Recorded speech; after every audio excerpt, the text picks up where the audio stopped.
So, as I also suspected, we're in reduced power mode, meaning the VVT system is disabled. So you can see the desired is just 0 in all 4 cams, and the actual is, you know, within point whatever, 1 of a degree.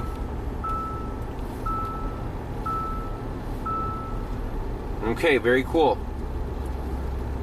Now let's go back to shop, hook up the oscilloscope, take some cam crank correlation waveforms, and see how far off this intake cam is on bank 2. Will it be an actual number of teeth? And we'll have enough evidence to take that valve cover off and do a visual inspection on the cams.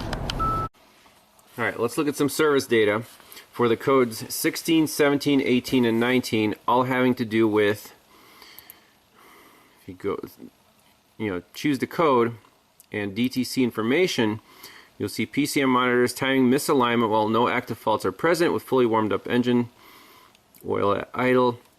If timing is misaligned, PCM determines the fault exists and a 16, 17, 18, or 19 is stored. Now, I went through all these menus, and in specification, we have, hey, cam crank correlation, and it says 17th signal of the crankshaft position sensor after missing tooth of target wheel is aligned with the high signal of the cam at idle. PCM recognizes synchronization is complete. So from here, 1, 2, 3, 4, 5, 6, 7, 8, 9, 10, 11, 12, 13, 14, 15, 16, 17, 18, or if you count the top, 1, 2, 3, 4, 5, 6, 7, 8, 9, 10, 11, 12, 13, 14, 15, 16, 17. Okay? So that's the falling edge of the cam sensor. And it's the same for code 16, 17, right there. Exact same description. Code 18, that's the one we have. Exact same description. And code 19. So what I want to do is hook up the scope to all 4 cams, that's 4 channels, and they should all be exactly aligned except for intake on bank 2. And we'll see exactly how far it's shifted. We can put in cursor, see how many degrees that is, look up a picture of the cam or crank sprocket, and see if it's 1 tooth, 2 teeth, whatever, and then we'll have 100% conclusive evidence to tear apart that valve cover and do a visual inspection inside the engine, because that's also a multi-hour job. Alright, so let's see where we want to hook up our scope. First, crankshaft position sensor. I want to know where that is. Pin 18 on connector C100B. It looks like a variable reluctance type sensor, low and high. And then the 4 cam sensors, there's pin 71, 70, 21, and 46. And here's a nice pinout of connector C100B. The wiring colors match up. So I wrote them down. Bank 1 intake, pin 71 green. Bank 1 exhaust, pin 70 red. Bank 2 intake, pin 21 gray. Bank 2 exhaust, pin 46 green. And then we'll move one channel to the crankshaft position sensor, pin 18 white. Let's go to the PCM, take off the cover, find these pins. Alright, moment of truth. 4 channels. It's a thing of beauty. So bank 1 intake, blue channel. Bank 1 exhaust is the red. Bank 2 intake is the green. Bank 2 exhaust is the yellow. And I also back probed the crankshaft position sensor signal with the black lead, so we'll take a look at that once we have a channel available. Scope is rolling. Let's fire this thing up, run it for a few seconds, and shut it down. Alright, here we go. Fire it up. We'll give it 1 rev. Let it stabilize. And shut it off. Okay, let's go see our data. Well, it looks like the yellow channel was missing in action. Let's try that again. So the yellow channel is not cooperating, so I have to use a piercing probe on one of the wires. No big deal. For waveforms, let's save this and see if the green one, bank 2 intake, is out of time. Alright, here we go. What do we see? Well, if we overlap all these,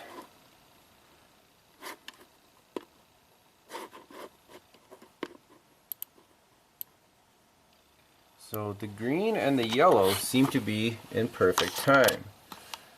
However, the red and the blue are not. And the blue seems to be close to the yellow and green, and the red is slightly behind. You can see that right there. Now, which is which? Red and blue are bank 1 intake and exhaust, unless Hyundai is wrong on their wiring colors again. So I'm just going to double check my probes, double check the wiring colors at the cam position sensors, make sure we're on the right track here. Okay, we got some cursors, 0 to 720. So if we zoom in on this falling edge, you can see that the one that's really not green here is the red, and that cursor is 6 degrees shifted to the right, which is retarded. But that doesn't make any sense because that's the bank 1 exhaust, not the bank 2 intake, which is the green. The green seems to be perfectly in time. How does that make any sense whatsoever? Why is it setting a P0018 trouble code?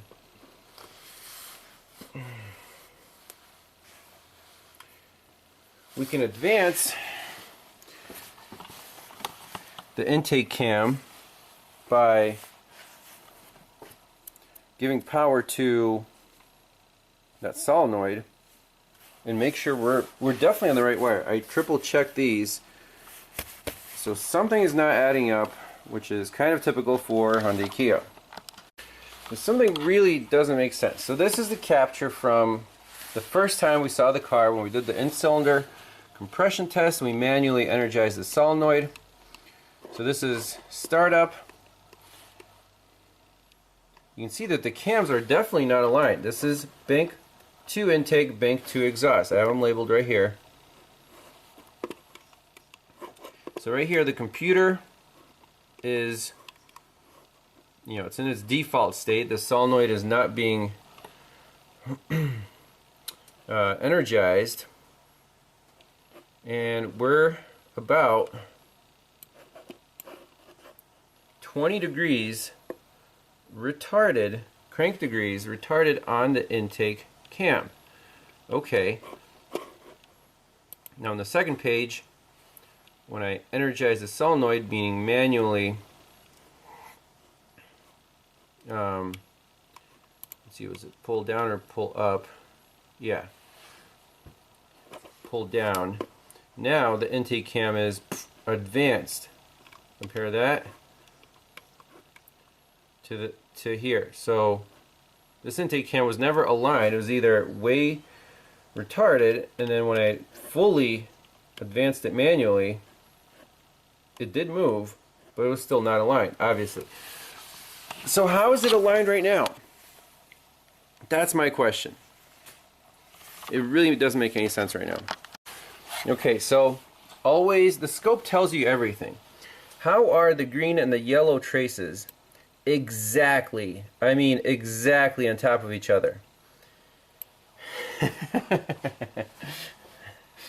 That doesn't make any sense whatsoever, right? How is that possible?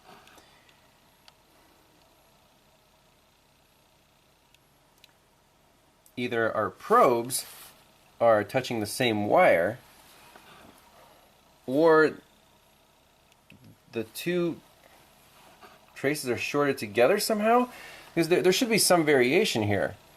But the fact that the green is exactly like the yellow, and keep in mind on bank 2, bank 2 intake is the gray on pin 21, and bank 2 is the exhaust is on pin 46. They're not even close to each other.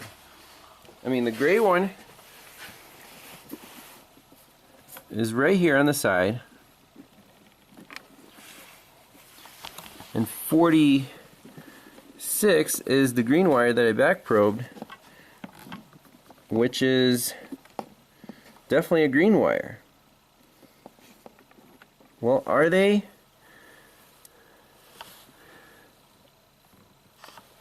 Actually, are they close together? 21 and 46. Let's look at the pinouts.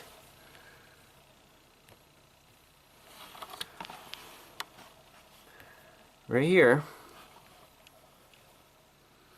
Let's zoom in.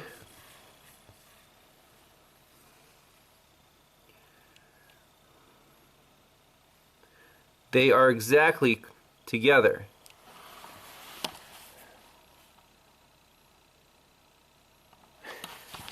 What does that mean? At the cam sensors, when we measured last time, they were not together. At the computer, they're exactly the same trace. Let me take that connector off and make sure the pins aren't touching together. I don't think my back probe would cross the pins over, but something's up. The scope is telling us something. Alright, so first thing, to eliminate any variables, I'm using piercing probes. So this is bank 2 intake, the one that we're worried about. This is bank 2 exhaust. They're separate wires. They should be separate traces on our scope. Let's run it again.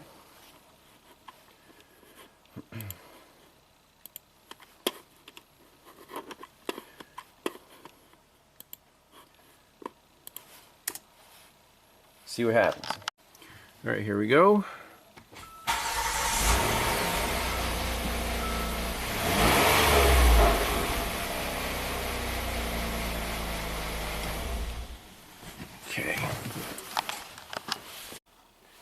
Okay, this is what I wanted to see. You can see the green is going sideways. So my back probe must have crossed over from pin 21 to 46. Back probes are nice, but when the pins are so small and so close together, sometimes you just got to poke a hole in the wire, as we see here. So now, finally, this makes sense. Let's go back to our cursors. Let's use these ones here.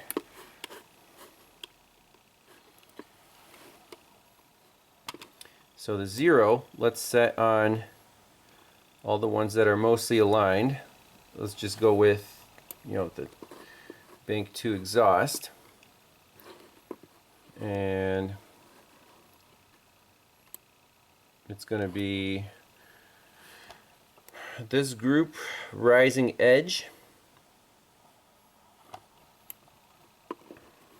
Alright. So who's the odd man out? Mr. Green, out by 20 degrees. Quite a bit. Now what about the red? That's about 6 degrees.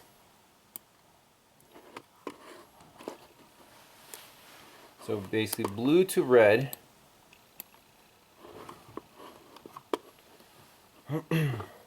So cursor 1 or cursor 2 is at 7.2 degrees, okay. And then yellow to green, cursor 1 is about 20 degrees. So on bank 1, the intake and exhaust, the exhaust is slightly retarded by 7 degrees based on, compared to a brand new engine. So maybe the chain is stretched a little bit. But look at the exhaust on bank, the intake on bank 2. That's 20 degrees out, almost 21 degrees. Okay, so did the timing jump, or is this chain stretch? We can look at pictures, see how many teeth there are, see how many crank degrees per tooth, and then we'll tell the customer, hey, your chains are stretched.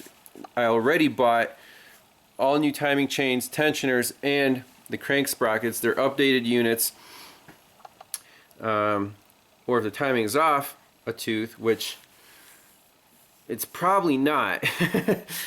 There's one tooth that should be more than 20 degrees, you know, crank rotation, and if it was like the bank 1, let's say it's stretched by 7 teeth, and did it jump a tooth and go 15 degrees more? Nah, unlikely.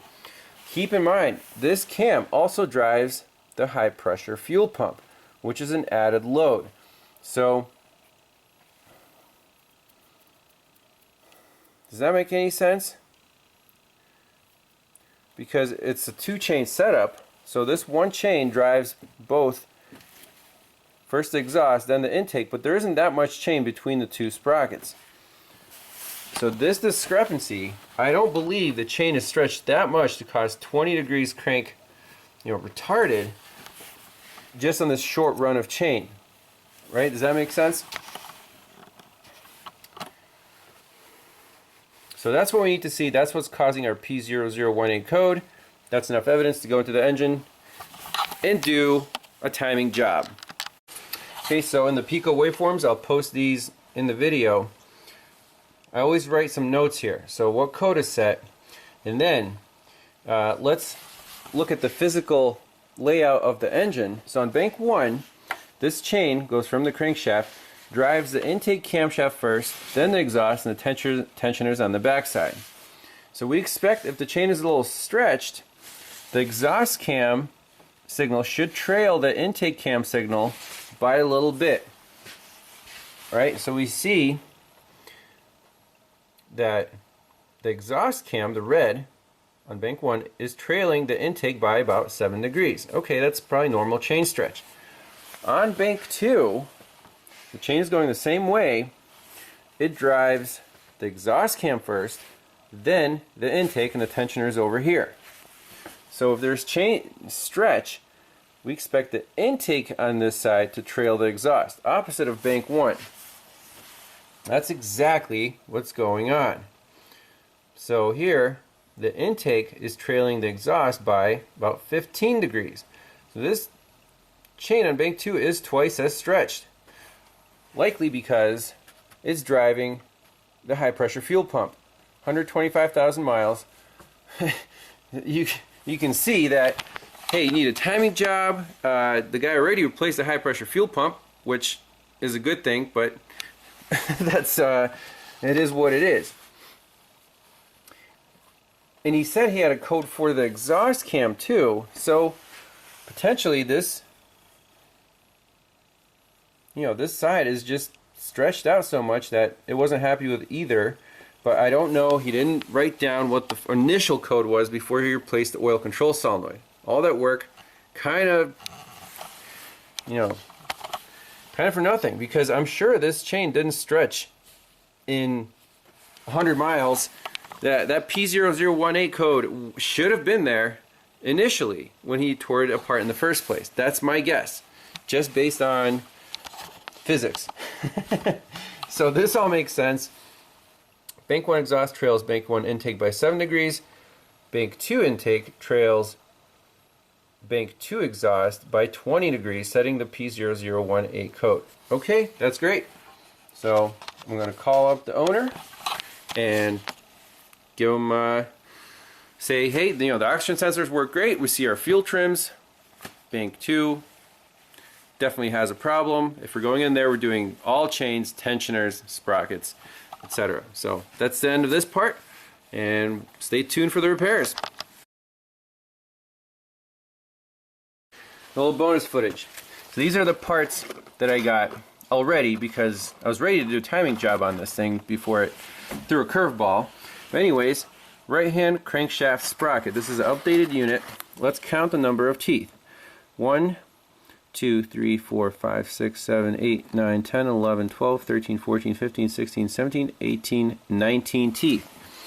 So 360 divided by 19 equals 19 degrees per tooth. Okay. 19 degrees per tooth.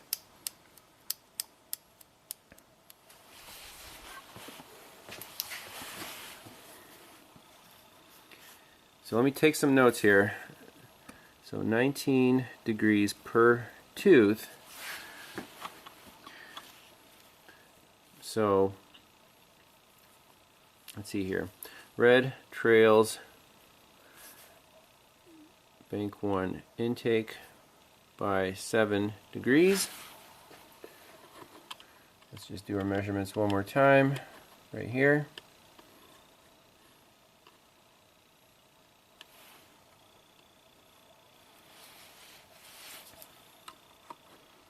And then the green here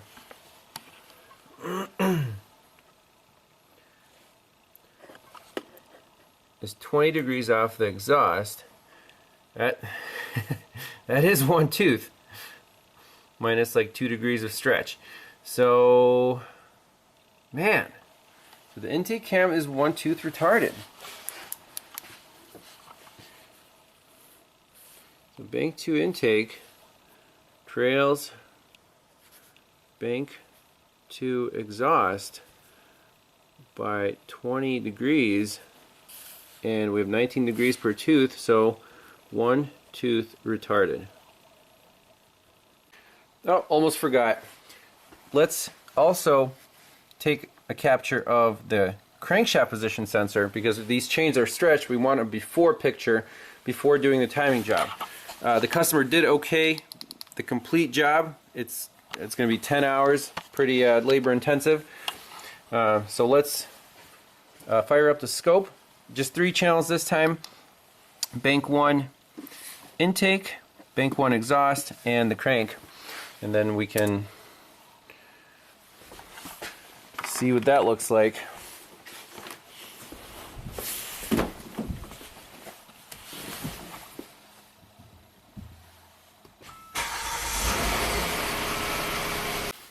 Alright, so bank 1 intake,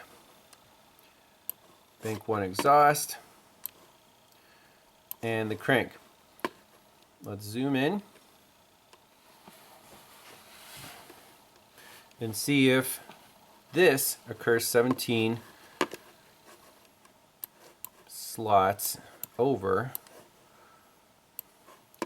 Let's look at our known good.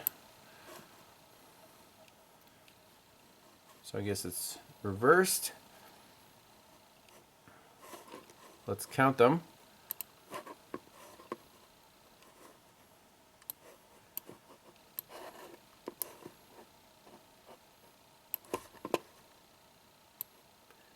So there's the cursors. And this is going to be 360.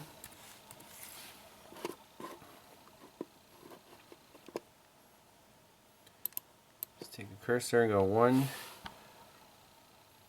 2, 3, 4, 5, 6, 7, 8, 9, 10, 11, 12, 13, 14, 15, 16, 17, 18, 19, almost 20. Yeah, these chains are stretched, and the timing on bank 2 was probably got so stretched that it jumped a tooth. So we're doing the right repair. Stay tuned. Alright, I like numbers. So this is brand new, known good, new engine. So it's right in the middle there. And this line crosses on the 18th peak. Boom, right there. On our capture, we'll count the upper ones. So 1, 2, 3, 4, 5, 6, 7, 8, 9, 10, 11, 12, 13, 14, 15, 16, 17, 18 should be right there. We're one hump over, and if that's 360, then our delta is about 5 degrees. So that's 5 degrees retarded on the first cam, and the second cam is another 7 degrees, so that's 10 degrees off. Yeah, that's just chain stretch.